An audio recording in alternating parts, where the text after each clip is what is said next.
bem-vindos, eu sou o Victor e você está no canal V12 Vascaíno.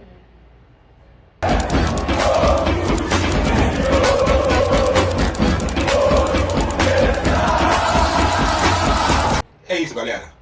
Sejam todos muito bem-vindos mais uma vez. Aqui estamos para mais um girão.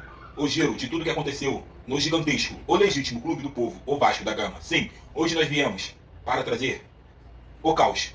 O caos que intitula a carta que o Pedrinho soltou para a torcida logo após uma vitória. Parece que o clube, o time, a torcida não tem um dia de paz, não tem um dia de sossego. Quando pensamos que vamos relaxar e curtir, vem mais uma bomba como essa.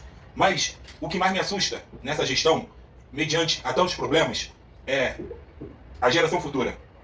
Crianças como meu filho, como sobrinhos, os coleguinhas do meu filho, como eles permanecerão vascaínos com um clube com uma gestão tão errônea dessa maneira? Os jogadores citam Libertadores. Jair falou sobre a expectativa, as possibilidades. Ontem, na live, eu trouxe a probabilidade do Vasco disputar uma Sul-Americana com chances reais de sair campeão, no mínimo chegar numa semifinal. Agora, numa Libertadores, num time após, e ontem não tinha ainda sido aberta, ou então tinha sido entregue essa carta que o Pedrinho deixou. Como que um time vai disputar um título de Libertadores com as grandes potências que tem no futebol brasileiro e no futebol, talvez, argentino, com o River Plate, já tendo em vista que eles citam que é um trabalho de longo prazo, que para o torcedor não ficar muito na expectativa de um grande time no ano de 2025.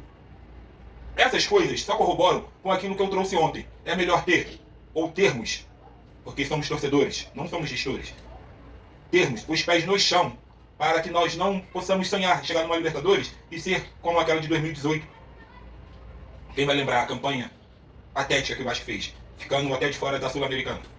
Sabe? Então, assim, o que precisa se entender hoje, o torcedor, é que a raça, a gana, sabe? O apoio da torcida vai levar o time, talvez, às vezes, umas quartas de finais, ali naquele empenho, na força da camisa, no apoio da torcida. Mas quando chegarmos ao mata-mata, que é como aqui na Baixada dizemos, só os cobrões forem jogar, o time vai dever.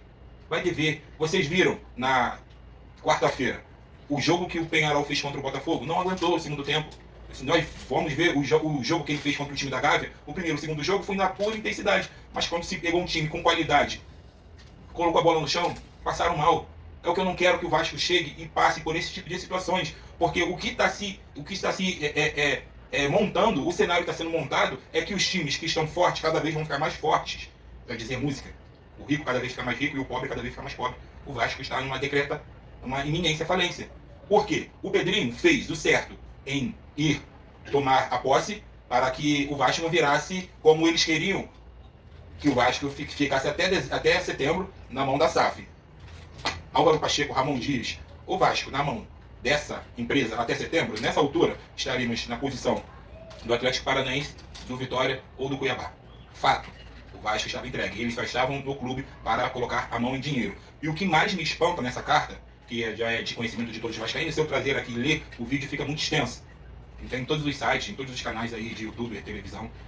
Sabe, o que mais me espanta nessa carta é que ainda existem gestores dentro do clube que defendem a empresa norte-americana, falando que o Pedrinho agiu de maneira errada em tomar a presidência do Vasco na justiça. Não, eu não entendo que ele agiu da maneira errada, ele agiu da maneira correta. Porém, chega-se uma fase da cadeira, então do seu poder que ele está ali em exercício, ele não sabe mais o que fazer. Por quê? Lhe falta o conhecimento, lhe falta, sabe, o contexto de ser o presidente, lhe falta contatos, lhe falta executivos que o apoiem, que para tirar o Vasco dessa draga. Porque lá atrás, em campanha eleitoral, ele pousou em foto com Jorge Lamarck, falando que a reforma de São Januário estaria garantida, que teria o 100% do apoio, tudo campanha eleitoral. Quando eu cito aqui, quando o Leviciano trouxe o projeto, trouxe todo o planejamento com investidores reais, investidores que estavam ao lado dele, com os papéis pré-assinados, para que se a posse viesse, o Vasco teria outro, o Vasco não teria sido vendido, mas enfim. O que é real hoje, o que é factual, é esse cenário. Esse cenário de caos, literalmente, verdadeiramente de caos. Porque o Vasco hoje contava com uma vaga para a final para ter um alívio financeiro até janeiro. Essa vaga para a final não veio, porque o time do Atlético Mineiro cozinhou o jogo e saiu com a vaga para a final com aquele chute do Hulk. Só que o Pedrinho, falta agora, sabe, aquela pessoa que tem as pessoas próximas, poder político próximo, ele tem ali a amizade, tinha amizade da chapa, Edmundo, Pedrinho, entre outros sócios. Se elegeu. Agora lhe falta gestores para estar ao lado dele. Agora o problema é o Pedrinho, literalmente somente do Pedrinho. Sentou na cadeira, não sabe o que fazer, filho, renuncia. Renuncia, porque já que o Vasco não entra com uma ação na justiça para tirar a SAF, porque o Vasco está apresentando uma iminente falência, os gestores dessa gestora eles não fazem esse tipo de situação, o Vasco precisa ir à justiça comum, abre-se um inquérito, apresenta-se todo o cenário do Vasco e mostra a iminente falência que o clube está se apresentando. Porque o grupo norte-americano veio e não honrou com as parcelas, com os aportes, e o Vasco precisa ser retomado. Te garanto que virão acionistas, terão pessoas dentro do clube que irão fazer com que o Vasco seja sustentável. Agora, o que não dá é ficar nessa guerra judicial, o Vasco sem poder de investimento, inicia-se um ano com todo mundo fazendo investimentos, o Vasco tem que se remontar ou então fazer-se um time ao longo da temporada.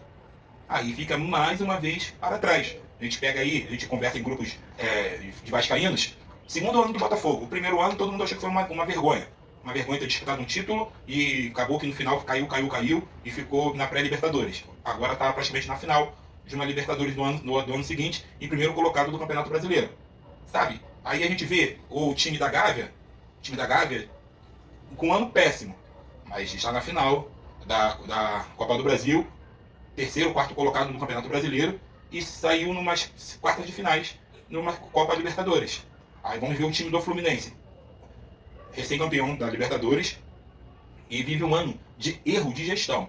Iniciou-se um projeto, investiu-se num planejamento com Fernando Diniz, a partir daí o time não encaixou, contratou jogadores mais veteranos ainda, não encaixou no futebol, e Fernando Diniz saiu, o Fluminense passa por essa situação. Mas a gente entende um pouquinho de futebol, que o Fluminense talvez não vai cair. Não vai cair.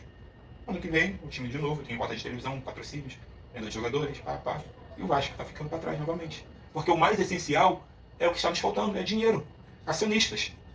Sabe, é muito bom assim, vir aqui e falar de futebol. Hoje mesmo seria legal, mas eu queria entender um pouquinho mais dessa carta. Mas essa carta, sabe, trouxe esse sentimento de frustração. Trouxe esse sentimento de frustração para quem enxerga, ou então identifica, ou planeja o futuro do Vasco, seja ele do seu filho, seja ele de uma futura torcida, se assusta. Porque o Vasco, mais uma vez, encontra-se perdido. Os seus gestores não sabem gerir o clube. Abri aqui uma janela. O movimento que o Pedrinho fez foi top. O Pedrinho entrou, porque se o Vasco fica na mão da SAF até setembro, nessa altura do campeonato, estaríamos de caixão fechado. Caixão fechado. Não, nem abre o caixão, porque o caixão fechado tá drástica a situação do Vasco. Estaria drástica.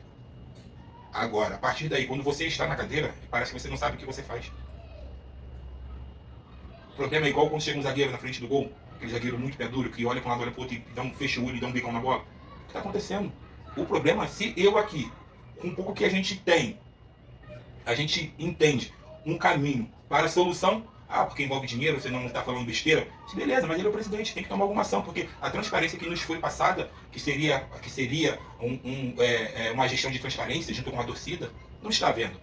Sabe? É triste, é frustrante, é torcer, que nos cabe é torcer para que o Vasco encontre uma direção para a sua jornada. Mais uma vez aqui eu afirmo, sem dinheiro para entrar numa competição de uma Copa Libertadores da América, é melhor estar na Copa Sul-Americana. É um torneio importante, um torneio sul-americano, que te dá uma vaga direta para uma Libertadores, que é a antiga Sul-Americana, quem não vai lembrar da antiga Mercosul, Vasco e Palmeiras, aquela final, o Romário fez 3 gols, sabe? E assim, é um título muito importante. Hoje o Vasco não tem estrutura para entrar numa competição de Copa Libertadores da América. Não tem estrutura. É entrar, sair, talvez, passe de fase e sair mais oitavas de finais. É melhor você se inscrever um conceito numa competição teoricamente menos forte, com times mais fracos, e você conseguir se reestruturar. Se reestrutura financeiramente, se reestrutura internamente e estruturar um elenco para que no ano de 2026, já que eles falam a longo prazo, não é que se entrar vai fazer corpo mole para não estar. Não entendam mal. Mas ficar forçando uma barra, que botando esperança na cabeça do torcedor, que vamos para uma pré-Libertadores. Para que ir para uma pré-Libertadores? Para você não ter um jogo contra um Atlético Mineiro, igual foi? Para você chegar e não ter um jogo contra um Atlético Paranaense, como foi? O Atlético Paranaense foi na força do ódio, foi na força da raça, na força da vontade. Porque é um time fraco, tanto é que está na zona de rebaixamento. Mas quando você pega um time um pouquinho qualificado, entra na roda. A posse de bola foi nula. Foi nula. Mas beleza, eles retardaram o jogo, eles fizeram o que eles queriam. Como foi o jogo no dia seguinte, Flamengo e Corinthians. Flamengo com o homem a menos cozinhou o jogo todo, porque tinha esses jogadores de qualidade para se cozinhar o jogo. É que eu falo, acho que não tem jogadores para que tenham um domínio de partida. Vê ontem, basta no sufoco de um Cuiabá. Pelo amor de Deus. O vídeo não fica extenso. É isso, galera. Vamos acompanhar as notícias mais importantes. A gente volta e traz sempre com a opinião direta. Talvez não agrade, mas se deixar o tempo falar, vocês vão ver que mais uma vez o V12 está sendo coerente, está tendo uma visão de águia, está tendo uma visão à frente. Como eu trouxe o contexto do jogo Vasco e Atlético Mineiro, aí posteriormente eu vi as entrevistas, vimos as análises de pessoas de bem que entendem de futebol e não parte de um princípio clubista anti-Vasco ou nenhum outro tipo de situação, sabe? E o Vasco jogou até onde deu. Foi o que eu trouxe. E hoje eu afirmo, dentro desse cenário, é melhor o Vasco, já que não se tem dinheiro, é melhor o Vasco participar de uma competição da Sul-Americana para se tentar ganhar esse título. Não estou dando a garantia de se ganhar, mas estou citando que se dá para ganhar, do que entrar numa Libertadores e talvez sair na primeira fase e não ficar para Sul-Americana e nem Libertadores. Beleza, minha tropa? Eu penso, não só em mim, eu penso no meu filho, que abriu mais uma vez o vídeo, eu penso nos meus sobrinhos, eu penso talvez amanhã depois nos meus netos. O que serão? Como se estará a torcida do Vasco? Até quando nós fazeremos mais vascaíno? O Vasco precisa fazer mais torcedores, porque uma música, a vinda do Felipe Coutinho para o Vasco, com uma música, já arrastou um monte de torcedores de outra torcida. Uma música que virou clichê, uma música que não saiu da mente, uma música que virou hit nacional. Aquelas músicas chicletinho, através de um grande jogador. O Vasco precisa de mais Felipe Coutinho no time. Mais Felipe Coutinho na zaga, mais Felipe Coutinho na volância, mais Felipe Coutinho no ataque. Verrete, daqui a pouco ele encerra a carreira. Aí está no final da carreira. Coutinho ainda tem um pouco para performar, mas se tiver pessoas ao redor dele. É a visão de um torcedor que ama de paixão esse clube. Não tem como mensurar o tamanho do carinho e do amor que eu tenho por ele. Mas a gestão precisa entender o tamanho da torcida que tem. Porque o Vasco é para quem acredita. Mas os gestores precisam acreditar e entender de gestão. Senão o Vasco vai continuar sendo essa bagunça, essa piada. Porque a bagunça está dentro de casa. Aqui fora você vira chacota, porque em casa você é uma zona. Saudações vascaínas. Tamo junto, galera.